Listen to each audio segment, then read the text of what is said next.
We provide you the platform to turn your dreams into reality. Give wings to your aspirations with KR Mangalam University.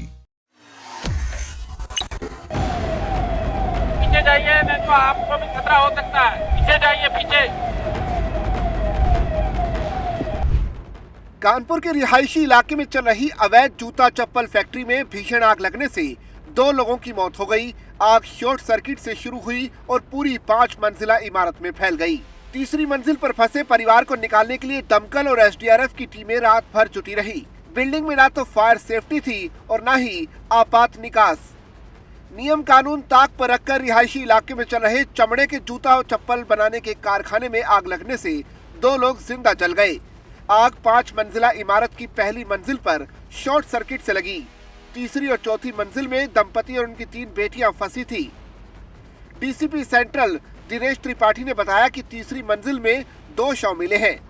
SDRF ने रात 3 बजे उन्हें बाहर निकाला। चौथी मंजिल पर बच्चों के बेडरूम है। तपिश की वजह से बचाव दल वहां तक नहीं पहुंच पा रहा था। इससे पहले दमकल की 10 गाड़ियां आग बुझाने में लगी रही। इसी बीच एक बुजुर्ग को बाहर निकाला गया। रात करीब 12:15 बजे हाइड्रोलिक प्लेटफॉर्म लाया गया, जिससे बचाव अभियान में तेजी आई। 1 बजे आग पर काबू पा लिया गया, लेकिन धुआं भरा होने की वजह से बाधा आ रही थी। इसी बीच करीब 1:30 बजे आग फिर से भड़क उठी। करीब 1:45 बजे आग बुझाकर दमकल कर्मी अंदर पहुंचे, लेकिन पहली मंजिल पर फिर से आग भड़क गई। रात करीब 2:45 बजे आग पर काबू पाया जा सका।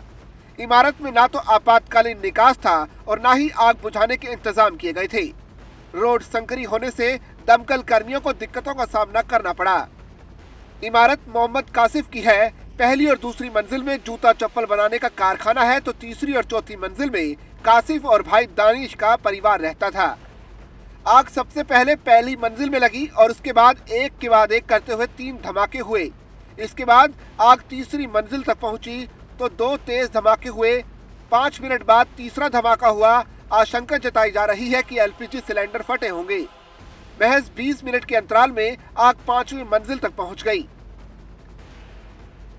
जाजमऊ के रहने वाले मिस्ताउल हक इसरत इराकी ने बताया कि इमारत की तीसरी मंजिल पर उनका 45 वर्षीय भांजा दानिश, उनकी पत्नी नाजरीन, 15 साल की बेटी सारा, 12 साल की सिमरा और 7 साल की इनाया थी। दानिश के बुजुर्ग पिता अकील को सुरक्षित बाहर निकाल लिया गया। रात 3 बजे एसडीआरएफ ने 2 शव और निकाले। हादसे के वक्त कासिफ और उनका परिवार जाजमऊ में था। दानिश ने रात में उन्हें आग लगने की जानकारी दी, लेकिन इसके बाद उनका फोन बंद हो गया। सूचना पर दमकल की 4 गाड़ियां पहुंची, लेकिन आग बढ़ते देख तत्काल किदवई नगर, जाजमऊ, कर्नलगंज, लाटूश रोड और फजलगंज फायर स्टेशन से गाड़ियां मंगाई गई।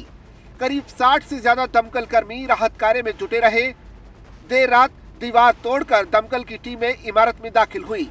बचाव कार्य के लिए करीब 1:45 बजे राज्य आपदा मोचन बल यानी एसडीआरएफ पहुंच गया। वहीं एडीसीपी सेंट्रल समेत कई थानों का फोर्स भी मौके पर मौजूद रहा।